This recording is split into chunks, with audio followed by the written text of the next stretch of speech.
Hello! In this test, a beta version of a new camera type in AccuTrans 3D will be used with a high-density polygon model.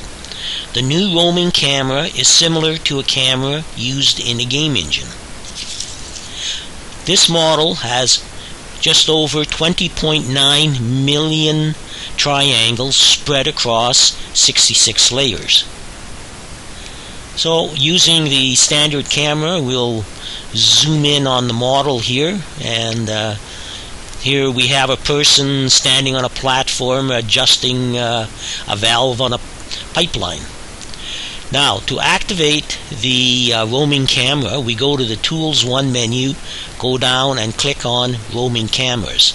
A new dialog box opens with a whole bunch of controls. We can add cameras and delete all the roaming cameras. The 0 camera is always the default camera, and cameras 1 and higher numbers are the roaming cameras. Now, the first thing we'll do is we'll copy the settings over from the default camera to camera 1, which is selected. And we'll use the Get From button, which says Get From Camera 0. And parameters come in, gives us the place where the camera or the eye is positioned in the model, and the spot at which the camera is looking at in the model. Now, to select the camera, number 1 camera to use, I just click on this button here, and we have no picture.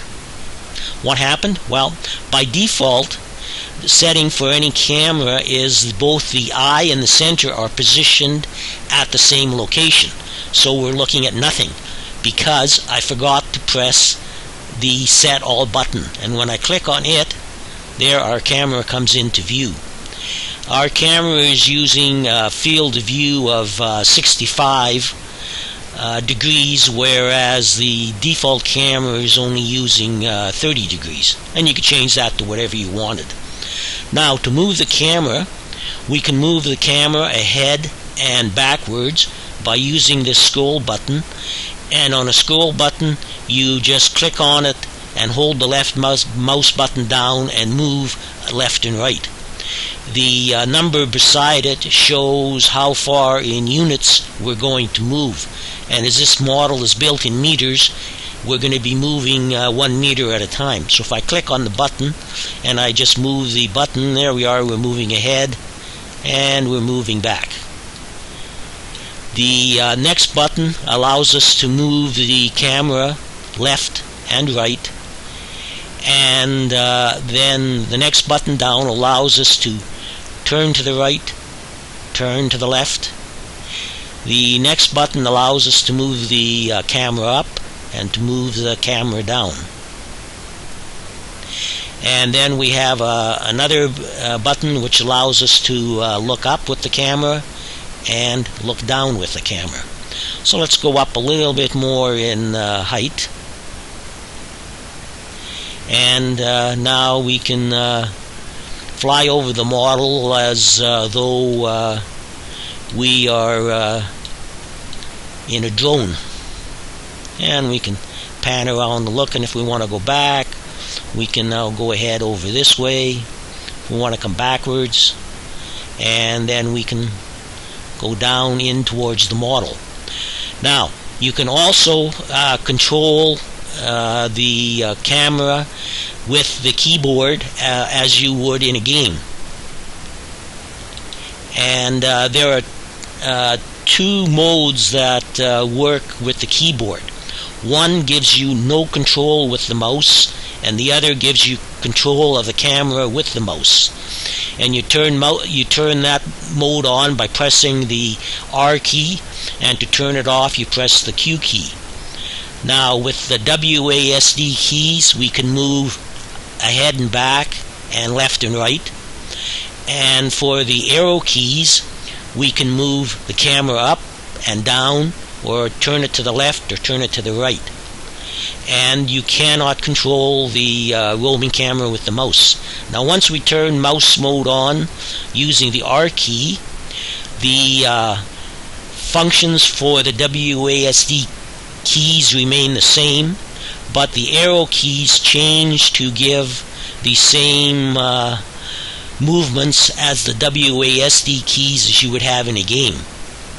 Now, with no mouse buttons depressed, if we move the mouse up the screen, the camera will look up, and if we move it down, the camera will look down, and if we move left, the camera will turn left, and if we go right, the camera will turn right. Now, if we click and hold down only the right mouse button, we can move the camera up, or we can move the camera down. Okay, so the keyboard is only activated if the mouse cursor is over this OpenGL view window. So now that I'm here, I can use the W key, and we can move ahead. The S key moves us back. The A key moves us to the left, and the D key moves us to the right. And if I go to the arrow keys, I can move the camera up, and I can move the camera down, and I can turn to the left, and I can turn to the right. Now I'm going to press the R key, now I have the mouse activated. So if I move the mouse, we can turn right and left, and we're getting flashing of the black roadway with the rest of the ground, because the polygons for those two are built very close to one another. So the OpenGL is having a hard time trying to decide which one it should be displaying.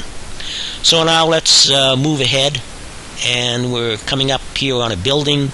I'm going to press the right mouse button and move down. And let's go ahead more, and okay, now we find ourselves inside a building. So I can look up, I can look down, I can circle around and look all around inside the building. And now what I'm going to do is I'm going to press the Q key. So now if I move the mouse cursor, the building isn't moving. Now this activates the old mode of moving the camera as you would in the default view. So I can either use the X, Y, Z and this button to rotate the camera around and look around. And when I'm using this, and when I'm doing that, you can see these three buttons, the edit boxes, show the rotation on those axes. And to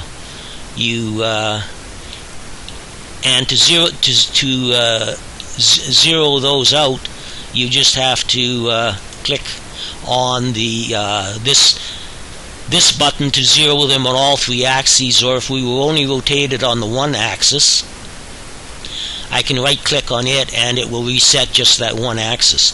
And then I can also change the field of view, and I can zoom in and zoom out, and then just click on it to reset it to the 65.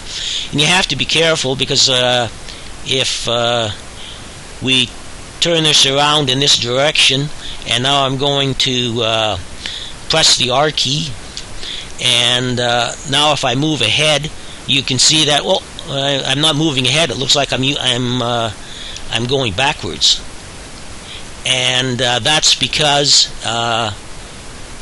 got to press the Q key here.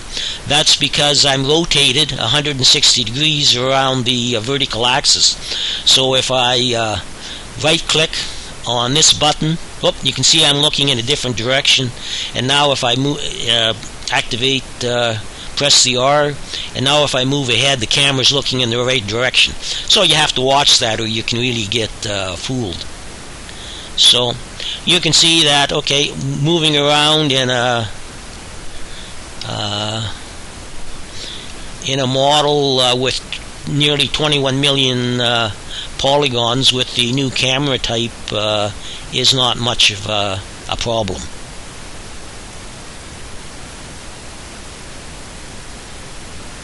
So that's it for this test. Goodbye.